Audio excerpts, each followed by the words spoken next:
What are PACs and super PACs? If you want to understand how money influences American politics, you have to understand PACs and super PACs. They sound like something from a kid playing with their alphabet soup, dry, technical acronyms that most people tune out. But behind those letters is a story about how elections are funded and why big money has such an outsized voice in our democracy. A PAC, or Political Action Committee, is an organization that pools donations from individuals and uses that money to support candidates, parties, or political causes. PACs are subject to limits. They can only give a certain amount directly to candidates, and individuals can only donate so much to a PAC. Traditional PACs have been around for decades, and they were at least somewhat constrained by campaign finance laws designed to limit corruption. But in 2010, everything changed. That year, the Supreme Court issued its now infamous Citizens United v. FEC decision. The court ruled that corporations and unions have a First Amendment right to spend unlimited amounts of money on political advocacy, so long as they don't coordinate directly with a candidate's campaign. Out of that ruling came the Super PAC.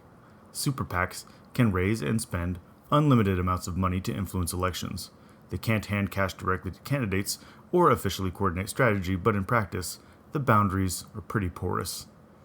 A candidate might denounce negative advertising while their independent super PAC floods the airwaves with attack ads. The separation is more about legal fiction than reality. The impact has been staggering. Super PACs often raise hundreds of millions of dollars from a handful of billionaires, corporations, special interest groups. Their money flows into swing state advertising blitzes, digital campaigns, and opposition research.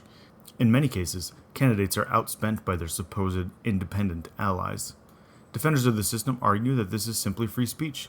If individuals or groups want them to spend their money supporting a candidate or cause, why should the government stop them? But critics warn that super PACs have turned American elections into auctions, where the loudest voices belong to those with the deepest pockets. When 10 millionaires can match the voices of millions of voters, can we really call it democracy?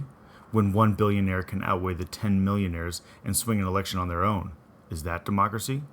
PACs and super PACs are the clearest example of how political power has shifted from voters to donors. It's not that votes don't matter. They do. But money sets the stage for which candidates are viable, which messages dominate, and which issues are drowned out. And until campaign finance reform comes back into focus, the megaphone of money will continue to shout down the voices of the ordinary citizens.